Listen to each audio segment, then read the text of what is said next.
तो सावन का पहला सोमवार है, तो कौन कौन बड़ौदा जा रहा है कमेंट करके हमको ज़रूर बताइएगा।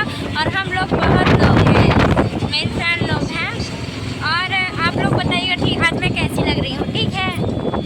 बाकी का वहाँ का व्यू दिखाती रहूँगी कि आज वहाँ कितना भीड़ है। कम नहीं लगा।